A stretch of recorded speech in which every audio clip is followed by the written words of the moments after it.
ॐ अज्ञानतिरन्धस्य ज्ञानाञ्जनशलाकया चक्षुरुन्मिलितं येन तस्मै श्रीगुरुवे नमः। श्रीचैतन्यमनोभीष्टं स्थापितं येन भूतले स्वयं रूपः कदा मह्यं ददाति स्वपदान्तिकं। वन्देऽहं श्रीगुरुं श्रीयुतापदकमलं श्रीगुरुं वैष्णवांश्च श्रीरूपं साग्रजातं सहगणा रघुनाथं वितं तं सजीवं साधुवैतं सावधूतं परिजनसहितं कृष्ण चैतन्यदेवं श्रीराधा कृष्ण पादां सरललिता श्रीविशाखावितं च हे कृष्ण करुणा सिन्धु दीनबन्धु जगत्पते गोपेशा गोपिका कान्त राधा कान्त नमस्तुते सप्त काञ्चन गौराङ्गी राधे वृन्दावनेश्वरी वृषभानुसुते देवी प्रणमामि हरिप्रिये वाञ्छाकल्पतरुभ्यश्च कृपा सिन्धुभ्येव च पतितानां पावनेभ्यो वैष्णवेभ्यो नमो नमः। जय श्री कृष्ण चैतन्य प्रभु नित्यानंद श्री अद्वैत गदाधर श्रीवासादि गौर भक्तवृंद हरे कृष्णा कृष्ण कृष्ण हरे हरे हरे राम राम राम हरे हरे। तो कल तक हमने देखा था कि कैसे हम शरीर नहीं आत्मा है और किस तरह जो आत्मा है वो एक के बाद एक शरीर बदलता है। और उसके बाद आज हम इसके आगे देखेंगे भक्त्यामाम। तो जो भगवान के बारे में जाता है तत्व तो जानता है जन्म कर्म के बारे में, उसको वापस जन्म लेने की जरूरत नहीं है। तो ये 18वें अध्याय में आता है भक्त्या माम अभिजानाति यावञ्चास्मि तत्त्वतः ततो माम तत्त्वतो ज्ञात्वा विशते तत् अनन्तरम्। One can understand the Supreme Personality as he is only by devotional service, and when one is in full consciousness of the Supreme Lord, by such devotion he can enter into the kingdom of God. तो अगर भगवान को जानना है तो सिर्फ भक्ति के द्वारा ही जान सकते हैं। और जब हमारी चेतना पूर्ण विकसित हो जाएगी और भगवान के बारे में पूरी तरह इस भक्ति में से जान पाएंगे, तब हम उनके धाम जा सकते हैं। तो इसका मतलब ये नहीं कि बुद्धि लगानी नहीं है, बुद्धि से हम श्लोक पढ़ते हैं, याद करते हैं, किंतु हम ज्ञानियों के जैसे नहीं है। ज्ञानी क्या करते हैं, कोई किसी को गुरु बनाते हैं, उनसे सीखते हैं, और जैसे वो ऊपर के स्तर में आते हैं तो उस गुरु को बाद में निकाल देते कि इसकी जरूरत नहीं है अभी, और फिर अपना वो बोलते कि अभी मैं भी बन गया हूँ आगे बहुत। तो हम वैसे नहीं है, हमें भी थोड़ा ज्ञान चाहिए, किंतु जो हमारा ज्ञान है उसके आगे भक्ति है। वो भक्ति में कन्वर्ट अगर ज्ञान नहीं होता हमारा, अगर जो ज्ञान हम पढ़ते सुनते उससे हमें नम्रता नहीं आती, भक्ति नहीं बढ़ती, लेकिन गर्व बढ़ता है कि मुझे इतना पता है, इतने श्लोक आते हैं, ये आता है वो आता है, आपको कुछ नहीं आता, तो फिर हमारे लिए अच्छा नहीं है। हमारा ज्ञान भी उतना ही अच्छा है जितना हम भक्ति में आगे बढ़ सकते हैं। और ज्ञान किस लिए चाहिए हमें, ताकि हम संबंध ज्ञान को जान सके, यानी भगवान कौन है, हम कौन है, और हम दोनों का नाता क्या है, और कैसे भगवान को प्राप्त कर सकते हो, ये ज्ञान हमारे जरूरी है। और इस बाद हमारे लिए भक्ति सबसे ज्यादा इंपॉर्टेंट है। हियर अगेन द वर्ड तत्वतः इन ट्रुथ इज यूज। तत्व मतलब जैसे है वैसे पता होना चाहिए, उसमें कुछ ऊपर नीचे नहीं होना चाहिए। One can understand the science of Krishna in truth by becoming a devotee. तो भगवान का भक्ति भगवान को जान सकता है और कोई जान नहीं सकता। He who is not a devotee, who does not strive for Krishna cannot understand। तो जो भगवान का भक्त नहीं है और जो कृष्ण भाव के लिए मेहनत नहीं करता, उसको ये पता नहीं चलेगा। At the beginning of the fourth chapter also, Krishna tells Arjuna 4.3 that he's explained this ancient science of yoga to him because Arjuna is my devotee and my friend। तो शुरुआत में चौथे अध्याय में भगवद गीता के तीसरे श्लोक में आता है कि ये जो गीता का साइंस है ये बहुत पुराना है। और क्यों ये अर्जुन को बता रहे हैं, क्योंकि अर्जुन जो है भगवान के भक्त और दोस्त है। तो देखो, अगर हम भक्त भगवान से ईर्ष्या करते हैं कोई भी कारणवश, तो हम भगवान को नहीं जान सकते। और इसलिए हमें भगवान का मित्र होना बहुत जरूरी है अगर हमें गीता जाननी है तो। मित्र का मतलब ऐसा नहीं कि हम उनके साथ खेलेंगे उठे बैठेंगे, बट हमारा जो शत्रुता नहीं है, हम हमारे उनके साथ ईर्ष्या नहीं है या कोई नकारात्मक भाव उनके प्रति नहीं होना चाहिए, तो ही हम भगवता जान सकते हैं। यानी हम भक्ति करें और भक्त वही से ही जाने। जैसे कंस भी है ना, बार बार कृष्ण का नाम लेते, लेकिन क्यों? ईर्षावश उनको मारने के लिए ले रहे थे। और गोपियां भी बार बार भगवान का नाम, क्यों? क्योंकि प्रेम था। तो दोनों ही भगवान को प्राप्त किए, कंस ने भी प्राप्त किया, गोपियों ने भी प्राप्त किया। किंतु अभी के समय में कृष्ण स्वयं यहाँ पे उपस्थित नहीं है, उनका नाम उपस्थित। तो अगर हम ईर्षा करेंगे तो भागवतम में एक कहानी आती है, किंग अंग और उनके पुत्र किंग वेणा।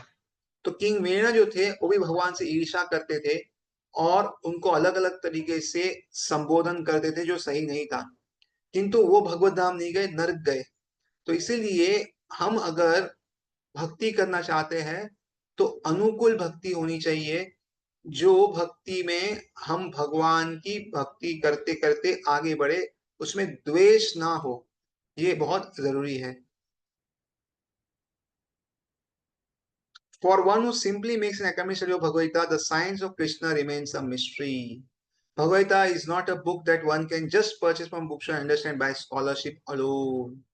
तो ये देखिए, बहुत महत्वपूर्ण बात बताई गई है कि अगर कोई भगवत गीता को एक भौतिक तरीके से अगर पढ़े तो उसको समझ में नहीं आएगी। ये ऐसा हो गया कि हमारे पास खजाना है, लेकिन उसकी चाबी कैसे खोल सकते पता नहीं है, मतलब पता नहीं कैसे खोलते। और इसलिए अगर हम किताब लेके कोई चालू करे पढ़ने की, चलो किताब मिल रही है और मैं बहुत बड़ा विद्वान हूं तो भगवत गीता समझ सकता हूँ, ऐसा नहीं है। भगवत गीता समझने के लिए विद्वत्ता की आवश्यकता नहीं, भक्ति की आवश्यकता है। ये मैं बात क्यों बता रहा हूँ यहाँ पे, कि हम में से बहुत सारे ऐसे भक्त होंगे जिनकी बुद्धि एकदम तेज नहीं होगी कि सब एकदम पढ़ लिया और याद रहेगा, या इतने प्रगाढ़ भक्ति में आगे नहीं होंगे। किंतु अगर भगवान के भक्त है तो भगवान क्या करेंगे? वो क्या कहते हैं कि जो आपके पास है उसकी रक्षा करता हूँ, जो आपके पास नहीं है वो मैं आपको प्रदान करता हूँ। तो इस तरह अगर कोई भक्त बन जाता है ना, तो उसको सब कुछ अपने आप ही ज्ञात होने लगता है, हृदय से, यानी हृदय से प्रकाशित होता है ज्ञान। और इसलिए अगर भगवान का भक्त है तो उसको सारा ज्ञान अपने आप होगा। अगर आप देखेंगे ज्ञान की व्याख्या भगवान श्री कृष्ण आगे जाके करते हैं कि क्या है ज्ञान, उसमें कहीं पे भी लिखा नहीं 700 श्लोक याद होना चाहिए, कुछ भी नहीं, ये सब कुछ भी लिखा नहीं, उसमें सिर्फ गुणों के बारे में बताया गया है। अमानित्वम अदम्भित्वम, तो नम्रता होनी चाहिए, गर्व नहीं होना चाहिए, फिर दया भाव, ऐसे बहुत सारे उसमें अलग अलग योग्यता लिखी है। तो इसलिए ज्ञान का मतलब क्या है कि हम में गुणों की विकसित होना चाहिए। जैसे हम भक्ति में आगे बढ़ते, धीरे धीरे जो अच्छे गुण है वो, उसकी अगर बढ़ोतरी नहीं होती तो इसका मतलब हम भक्ति करने में कहीं तो प्रॉपरली नहीं कर रहे, कहीं तो कुछ गड़बड़ हो रहा है, ये हमें समझना चाहिए। Arjuna was not a great scholar, nor a Vedantist, nor a philosopher, nor a Brahmana, nor a religious. He was family and military man. तो अर्जुना कोई बहुत बड़े प्रकार पंडित नहीं थे, कोई बड़े वेद का पाठ नहीं करते थे, बहुत बड़े ऋषि मुनि ज्ञानी नहीं थे, ब्राह्मण भी नहीं थे, और विरक्त सन्यासी ऐसा कुछ भी नहीं थे। वो क्या थे? एक गृहस्थ व्यक्ति थे और क्षत्रिय स्वभाव के थे। But still Krishna selected him to be recipient of Bhagavata and the first authority in discipline section. Why? लेकिन भगवान कृष्ण ने उनका ही चयन क्यों किया भगवता के लिए और पहला शिष्य क्यों बनाया? क्योंकि वो भगवान के भक्त थे। This is the qualification to understand Bhagavata as it is, and Krishna as he is must, one must become Krishna conscious. तो अगर कोई पूछे कि भगवत गीता जानने का रहस्य क्या है, तो हम भगवान के भक्त हो, यही सबसे बड़ा रहस्य है भगवान के बारे में जानने का, उससे बड़ा रहस्य नहीं है। जैसे समझो, अगर किससे हम प्रेम करते या अच्छा आदान प्रदान होता है और हमें कुछ बात जानी, तो क्या करेंगे? हम उस व्यक्ति को पूछ लेंगे कि भाई ये बताइए आप, और व्यक्ति क्या करेगा? बता देगा। क्यों? प्रेम का आदान प्रदान है। किंतु अगर प्रेम का आदान प्रदान नहीं तो क्या होगा? हम किसी को कुछ पूछेंगे तो वो जवाब नहीं देंगे। तो इस तरह भगवान और भक्त में ऐसा प्रेम का आदान प्रदान होता है कि भक्त को जो भी जानना है भगवान को पूछते हैं, भगवान को बताते हैं। और इसलिए यहाँ पे भी देखेंगे तो भगवान ने अर्जुन को निमित्त बनाया है भगवत गीता के लिए। और आगे जब वही अर्जुन है, उनके पर बहुत है, यानी अर्जुन के बेटे अभिमन्यु और उनका बेटा परीक्षित महाराज, उनको निमित्त बनाते हैं श्रीमद् भागवतम के लिए। क्यों? क्योंकि वो भी भगवान के बहुत बड़े भक्त, उनका नाम परीक्षित इसलिए पड़ा था कि गर्भ से निकलने बाद परीक्षा करते सबकी कि यही तो भगवान नहीं, यही तो भगवान नहीं। इस तरह बचपन से ही वो कृष्ण भाव में थे, और इसलिए भगवान ने उनका चयन किया भागवतम के लिए, श्रीमद् भागवतम के लिए, और वो भी बहुत बड़े राजा थे। And what is this Krishna consciousness? This is a process of cleansing the dust from the mirror of mind through the chanting of Hare Krishna. तो कृष्ण भावना का मतलब क्या है? ये एक तरीका है जिससे हमारा जो हृदय है, हमारा मन है, उसमें सारी जो गंदगी है वो निकल जाए। तो जो चेतो दर्पण कहते हैं, अपना दर्पण यानी मिरर बोलते हैं उसको एक, तो उसमें सब साफ हो जाए। और कैसे साफ हो जाए? बहुत आसान तरीका है। क्या करना है? भगवान का नाम लेना, हरे कृष्ण कृष्ण कृष्ण हरे हरे, हरे Ram Ram Ram Hare Hare. By chanting this mantra and by hearing Bhagavad Gita, we can gradually attain to Krishna consciousness. तो भगवान का ये महामंत्र चैंटिंग करने के बाद और उसके बाद भगवद गीता सुनेंगे, पढ़ेंगे, तो हम धीरे धीरे क्या होंगे? कृष्ण भावन बनाएंगे। तो याद रखिए, ये एक दिन का खेल नहीं है। ऐसा नहीं कि आज भर्ती कल चक्कर होते, ऐसा कहीं नहीं होता। इसलिए हमें दिन ब दिन हर रोज पढ़ाई करनी है, हर रोज सुनना है, हर रोज हमें अपनी माला करनी। ऐसे धीरे धीरे 1 साल, 2 साल, 8 साल, 10 साल, 15 साल, 20 साल, और अपना जब जीवन निकालेंगे, तब सही में हम कृष्ण भाव में के बहुत ऊंचे स्तर पे पहुंचेंगे। और इसलिए जैसे हमने पिछली बार कहा था, स्थिरता, स्थिरता निशानी है कि हम भक्ति में आगे बढ़ रहे। अगर हम रोज माला सही समय में कर रहे, वही समय पे कर रहे, तो इसका मतलब क्या है? उसमें हम स्थिर हो गए अभी। और ये एक तरीका है समझने का कि हम आगे के स्टेज में जा सकते हैं, आगे बढ़ा सकते हैं। अगर कोई भागवतम पढ़ रहा है रोज वही समय पे, तो इसका मतलब क्या? उसको स्थिरता आ गई उस चीज में। और स्थिरता आने का मतलब क्या है? वो भक्ति में भी अगले पड़ाव को पार कर सकता है। इसलिए हम जो भी करें भक्ति में, भले कम हो ज्यादा हो, उसमें स्थिर रहे, हर रोज करें, तो क्या होगा? हम भक्ति में आगे बढ़ेंगे, और फिर उसमें भी बढ़ोतरी करते रहे। इस तरह जब हम भक्ति करेंगे, तो कृष्ण भाव में बहुत तेजी से आगे बढ़ेंगे, और बहुत जल्दी जो हमारा लक्ष्य है उसको प्राप्त करेंगे। तो प्रभुपाद लिखते हैं, ईश्वर सर्वभूतानां, Krishna is always present with heart. तो देखो, इसका मतलब क्या है? कृष्ण हमेशा हमारे हृदय में रहते हैं। अगर हमने खाली इच्छा भी की ना कि भगवान मैं आपका शुद्ध भक्त बनना चाहता हूँ, और मैं रोज भागवतम पढ़ना चाहता हूँ, भगवता पढ़ना चाहता हूँ, किंतु कुछ कुछ समस्या से नहीं करवा रहा हूँ, तो भगवान अवश्य उसके लिए रास्ता कुछ ना कुछ बनाएंगे। भगवान बहुत दयालु है, बहुत कृपालु है, तो इसलिए कोई ना कोई रास्ता बनाएंगे जिससे हम उनके करीब और जा सके। The individual soul and super soul are both sitting in the tree of the body. तो आत्मा और भगवान परमात्मा के रूप में दोनों हृदय में स्थित है। The individual soul jiva is eating the fruit of the tree, and the super soul Paramatma is witnessing. तो ऐसा एक पेड़ की व्याख्या देते हैं, उसमें बहुत सारे फल है। तो आत्मा जो है, जीव क्या कर रहा है? उस फल को चख रहा है। और परमात्मा यानी भगवान क्या कर रहे हैं? उसको देख रहे हैं कि कैसे वो अच्छे बुरे जो फल है वो चख रहा है। As the individual soul begins the process of devotional service and gradually begins to develop his Krishna consciousness, the super soul who is seated within begins to help him dust all the impurities from the mirror of the mind. तो जैसे आ, हाँ, तो जिस तरह एक जीव जो होता है ना, वो फल खाता है, और भगवान देखते रहते हैं, वो उसको देखते हैं। तो धीरे धीरे क्या होता है? ये जो सोल है, वो भक्तिमय कार्य चालू करता है, और धीरे धीरे उसकी जो कृष्ण और चेतना बढ़ती रहती है, और वो स्वयं कुछ नहीं कर सकता। तो क्या करता है? Super soul is seated within begins to help him dust all the impression of mirror of mind. तो अंदर जो भगवान है ना, वो काम करे। तो हमारा काम है भगवान का नाम लेना, भगवान का काम है अंदर का कचरा साफ करना। तो ये बहुत सिंपल तरीका है, इसलिए भगवान हमें हर जगह पे मदद करते। Krishna is a friend to all saintly person, and the attempt to become Krishna conscious is a saintly endeavour. तो कृष्ण कौन है? जो भी सद्भक्त है, जो संत महापुरुष है, वो उनके दोस्त है। और कैसे हम कृष्ण में आगे बढ़ सकते हैं? अगर हम भी संत के जैसे थोड़ा बहुत प्रयास करें, श्रवणम कीर्तनम, तो सुने, और जो भी सुना है उसको लोगों को बताए, या उसका हम आपस में भक्तों के में चर्चा करते रहना चाहिए। इससे क्या होगा? By chanting and hearing one can come to understand the science of Krishna and thereby come to understand Krishna. तो भगवान के बारे में सुनने से और जप करने से, जैसे हमने उपदेश में पढ़ते हैं ना, वाचो वेगम मनसा करोतो वेगम, तो जो भी हम सुनेंगे ना वो मुंह से बाहर निकलेगा। इसलिए हमें बहुत सतर्क रह के सुनना चाहिए कि हम क्या सुन रहे हैं। कभी कभी हम बहुत गलतीवश क्या करते हैं, कुछ पॉलिटिक्स के बारे में सुनते हैं, किसी भक्त की निंदा सुनते हैं, या बहुत कुछ ऐसा सुन लेते हैं जो सुनना नहीं चाहिए।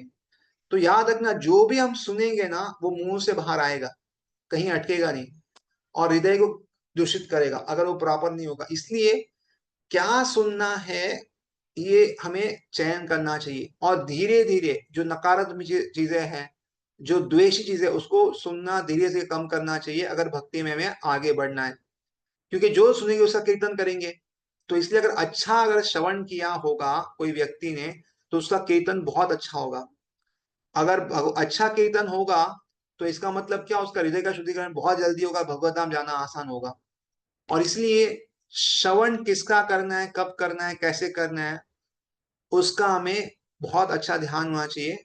और उसी तरह हमारा जो कीर्तन करते हैं, जब भगवान का नाम लेते हैं सुबह शाम जब भी हो, उसमें हमें बहुत सतर्कता पूर्वक करना चाहिए, दस नाम अपराध रहित करना चाहिए। हमारे दिन में जो भी कार्यकलाप होते हैं उसमें दस नाम अपराध बिल्कुल ना हो, उसकी हमें ध्यान रखनी चाहिए। इसका मतलब क्या है? जब के समय दस नाम अपराध मायने नहीं रखते कि इतना क्या है, 24 घंटे में जो भी हम करते हैं ना, ये दस नाम अपराध ना। जैसे भक्त की निंदा, अभी भक्त की निंदा जब करते हुए थोड़ी करते हैं हम, कभी तो भगवान का नाम ले रहे, लेकिन दिन में कभी तो हमने भक्त की निंदा की, उससे जब खराब होता है हमारा। उसी तरह गुरु अवज्ञा है वो थोड़ी कभी करते हैं। और उसके बाद नाम के प्रति आसक्ति ना होना, या अच्छे से सुनना नहीं, या वेदों का या इसका जो भी है ग्रंथ है उसको बराबर से उसको सम्मान नहीं देना। तो ये सब जब करते सॉरी हम ऐसा कोई गुनाह कर रहे हैं, ये तो दिन में करते हैं। इसलिए जो भगवान का भक्त होता है ना, उसका हर एक क्षण कैसे बीतता है ना बहुत महत्वपूर्ण है। सी हमारा अभी बहुत सारी भौतिक हमारे में इच्छा है, इसलिए बहुत कुछ हम गड़बड़ करते होंगे, लेकिन धीरे धीरे हमें वस्तु समझनी चाहिए, और धीरे धीरे हमें क्या करना चाहिए, बदलाव लाना चाहिए उसमें। और धीरे धीरे हमारी बाकी जो इच्छाएं है, बाकी जो बर्ताव है जो भक्ति अनुकूल नहीं है, उसे बदलने का प्रयत्न करते रहना चाहिए। और बाकी भक्तों से पूछ सकते कि आपने, जैसे मुझे मोबाइल का बहुत एडिक्शन है, तो पूछ रहे कि अरे आपने कैसे इसको दूर किया, किस तरह से आपने मोबाइल को अलग कर दिया, और व्हाट्सएप ट्विटर फेसबुक इसका समय कम कर, एकदम बंद करना तो मुश्किल, कैसे कम किया आप बताइए। तो इस तरह जब परस्पराम कथन होता है तो पता चले मैंने ऐसे किया, तो ऐसा मैं भी कल से करूंगा, और इस तरह वो आगे बढ़ते हैं। और उसी तरह अन्य कोई भी जो भी परेशानी होगी आपस में चर्चा करके वो उससे बाहर आते हैं। तो इसलिए हमें आगे बढ़ते रहना चाहिए। By chanting and hearing one can come to understand science of Krishna, thereby come to understand Krishna. तो भगवान के विज्ञान के बारे में पहले जानेंगे, फिर भगवान को हम धीरे धीरे समझ पाएंगे। And upon understanding Krishna one can at the moment of death go immediately to his abode in the spiritual world. और एक बार हमें कृष्ण भगवान के बारे में समझ में आ गया ना, तो जब मृत्यु आएगी तो हम वापिस भगवत धाम जाएंगे। This spiritual is described in the Bhagavad Gita. तो ये आध्यात्मिक जगत कैसा है भगवत गीता में बताया गया। न तद्भासते सूर्यो न शशांको न पावका यद् गत्वा न निवर्तन्ते तद्धाम परमं मम। The abode of mind is not illumined by the sun or moon nor by electricity. One who reaches it never returns to this material world. तो कहते हैं कि भगवान का जो धाम है वहां पे सूर्य या चंद्रमा की कोई जरूरत नहीं है, यानी वो स्वयं प्रकाशमान है। जैसे ये भौतिक जगत है ना, ये अंधकारमय है, पूरा अंधेरा है यहाँ पे। अगर सूर्य में रोशनी देगा, चंद्र रोशनी देगा ना, तो ये पूरा भौतिक जगह अंधकारमय है। इसलिए इसको कुंठ कहते हैं कि इसमें कुछ ज्यादा लाभ नहीं है। किंतु भगवान ने हवा का बंदोबस्त किया, पानी का बंदोबस्त किया, सूर्य का बंदोबस्त किया, इस तरह सारे व्यवस्था की, इसलिए हम यहाँ पे रह सकते हैं। लेकिन भगवान का नाम कैसा है, वहां पे सूर्य चंद्रमा की जरूरत नहीं है। इलेक्ट्रिसिटी इलेक्ट्रिसिटी प्रोपाइड डाले, बिकॉज आज के समय में सब इलेक्ट्रिसिटी यूज कर रहे हैं, और वहां जाने का फिर से भौतिक जगत में नहीं आते। तो ऐसा धाम है जहां पे एक बार गए तो हमें वापस यहाँ पे आने की इच्छा नहीं होगी, और वहीं पे हम रहेंगे। तो इसलिए ना, आ, हमारा गोल फिक्स करके रखना चाहिए कि हमें भगवत धाम जाना है, गोलोक वृंदावन धाम इसी जन्म में जाना है। ये हमें गोल फिक्स करना चाहिए और उस पर ध्यान केंद्रित करना चाहिए।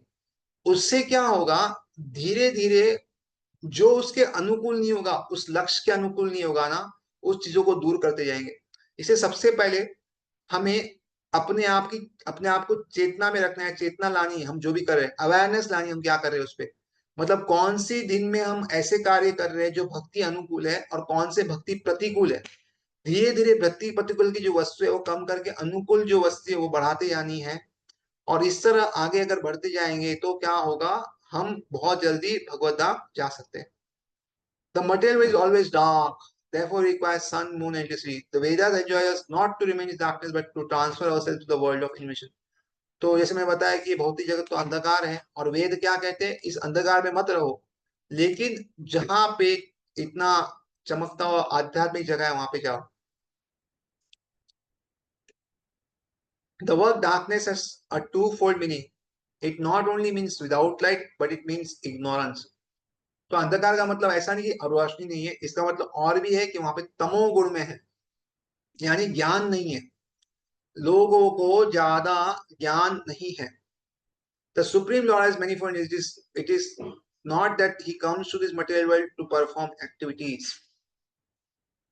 तो भगवान जो है उसकी बहुत सारी शक्तियां हैं, और ऐसा नहीं कि ये भौतिक जगत में आके कोई कार्य करने के लिए आए हैं।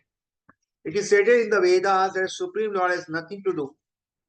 अगर आप वेदा में क्या लिखा है कि भगवान को कुछ भी कार्य करने की जरूरत नहीं है। इन भगवत श्री कृष्ण से न मे पार्थासि कर्तव्यम तिषु लोकेषु किंचन नानावाप्तम अवाप्तव्यम वर्त एव च कर्मणि, वर्त एव च कर्मणि। यानी, O son of Pritha, there is no work prescribed for me within all the three planet systems, nor I am in want of anything, nor I have need to obtain anything, yet I am engaged in the work. देखो क्या बोले भगवान, भगवान के लिए इस दुनिया में कोई कार्य नहीं है, कर्तव्य नहीं है कोई। जैसे हमको करना पड़ता है ना, अगर काम पे नहीं गए तो पगार नहीं मिलेगा, पगार नहीं मिलेगा खाएंगे कैसे। तो कर्तव्य के रूप से करना पड़ता है, घर की देखभाल करनी पड़ती है, अगर पति है तो पत्नी की देखभाल करेंगे, बच्चों की करेंगे, पत्नी है तो पति की देखभाल करेंगे, खाना बनाना पड़ेगा, सब कर्तव्य के रूप में अगर एक दूसरे को सहायता करेंगे तो ही परिवार चलेगा। लेकिन भगवान के लिए कोई कर्तव्य नहीं है, ऐसा ताली मारेंगे सब आ गया, जॉब की जरूरत नहीं, कुछ भी करने की जरूरत नहीं। और कर्तव्य तो नहीं है, साथ में तीसरे लोगों को टेंशन है, मुझे कोई जरूरत भी नहीं है। जैसे किसी का कर्तव्य होगा कि ये करना है, लेकिन किसी की जरूरत होगी, खाना चाहिए या जो भी चाहिए, छोटी मोटी चीज चाहिए, तो बोलते मुझे कोई चीज की जरूरत नहीं है। क्यों जरूरत नहीं है, भूख तो लगती नहीं है, प्यास लगती नहीं है। ये तो सब आनंद के लिए कर रहे हैं, वहां पे सच्चिदानंद स्वरूप है, तो सब कुछ आनंद के लिए कर रहे हैं, तो कोई चीज की जरूरत नहीं है, कोई कार्य भी नहीं करना है और मुझे कोई जरूरत भी नहीं है। Nor I need to obtain anything, और कोई चीज हासिल करने की जरूरत नहीं है। मतलब हमको ऐसे कोई चीज चाहिए ना, हमको कोई बड़ी पोस्ट चाहिए, कोई चाबी चाहिए, कोई पोस्ट पोजिशन कुछ तो चाहिए जीवन में, लेकिन उनको कुछ भी नहीं चाहिए, कुछ भी नहीं, and your time engage work, फिर भी वो अपना कार्य कर रहे हैं।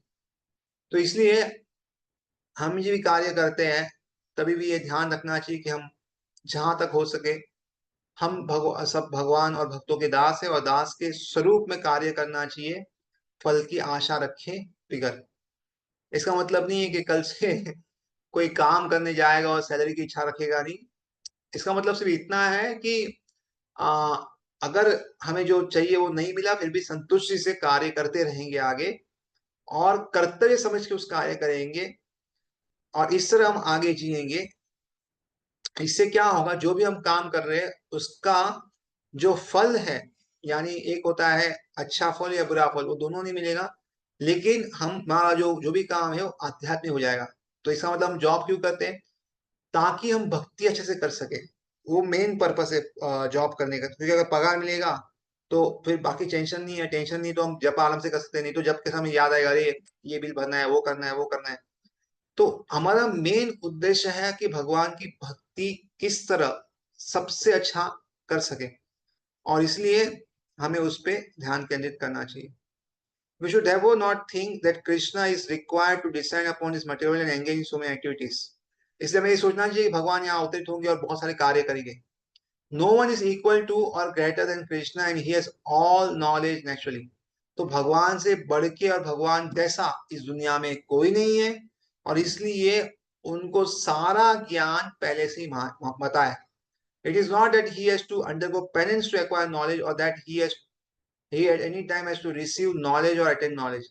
तो ऐसा नहीं कि वो बहुत तप करके ज्ञान की प्राप्ति, जैसे हम लोग पढ़ते हैं लिखते हैं, कुछ लोग तपस्या करते हैं, ऐसे ज्ञान की प्राप्ति करते हैं। भगवान के पास ऐसा नहीं कि कोई तपस्या करके प्राप्त करते, और ऐसा भी नहीं कि आगे ये ज्ञान प्राप्त करेंगे या प्राप्त किया है। वो तो हर समय उनके पास ज्ञान था ही पहले से। At all times in all condition full of knowledge. तो हर समय और हर एक परिस्थिति में वो ज्ञान पूर्ण ही है, उनमें कभी ज्ञान का अभाव नहीं है। He may be speaking Bhagavad Gita to Arjuna, but at no time was he ever taught Bhagavad Gita। तो देखो, कृष्ण ने तो अर्जुन को भगवद गीता बताई, लेकिन कभी कोई ऐसा दिन नहीं आया था कि भगवद गीता भगवान को कहीं से पढ़नी पड़ी, कोई सुनना नहीं पड़ा, ऐसा कुछ नहीं हुआ। हम कभी देखते नहीं कि भगवान भी गए थे और भगवद गीता पढ़े थे, ऐसा कुछ भी नहीं है। One who can understand this, that this is Krishna's position, does not have to return to the cycle of birth and death। तो जो ये समझ सकता है ना कि भगवान ही आदि है, सब कुछ उनसे ही आया है, और हमें वापस हो जाना, तो वो क्या होगा, जन्म मृत्यु के चक्कर से मुक्त हो जाएगा, इस भौतिक जगत से मुक्त हो जाएगा और वापस भगवतधाम जाएगा। Being under the influence of illusion, we spend our lifetime trying to make adjustments in this material atmosphere। तो हम अज्ञान के कारण क्या करते हैं, जीवन भर इस भौतिक जगत में किस तरह हम खुश रह सकते हैं उसके लिए एडजस्टमेंट करते हैं। जैसे फर्नीचर खरीदा ताकि आराम से बैठ सकते हैं, गद्दी खरीदा सो सकते हैं, गाड़ी खरीदते हैं अच्छे से घूम सकते हैं। तो किस तरह अपने शरीर को कम से कम कष्ट दे और अपना भौतिक जो इच्छा है पूर्ण करे, उस पर हम ध्यान हमेशा देते रहते हैं। But this is not the purpose of human life. But ये जो है मनुष्य जो धर्म, मनुष्य जो जन्म मिला है, उसका उद्देश्य नहीं है। Human life is meant for understanding the science of Krishna. ये जो मनुष्य जन्म मिला है, हमें क्यों मिला है, ताकि हम भगवान कृष्ण के बारे में जान सके, और यही हमारा उद्देश्य होना चाहिए। तो यहाँ से हम अगली बार चालू करेंगे। मैं यहाँ पे अभी इसको विराम देता हूँ। अगर किसी को कुछ प्रश्न है तो प्रश्न पूछ सकते हैं, नहीं तो फिर हम वापस कल मिलेंगे इसी समय।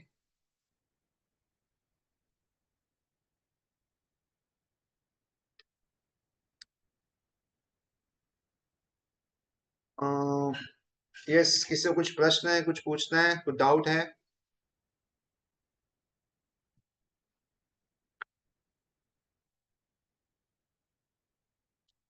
ठीक है, तो किसी को कुछ डाउट नहीं है तो हम लोग यहाँ पे रुकते हैं। बहुत बहुत धन्यवाद। हरे कृष्ण।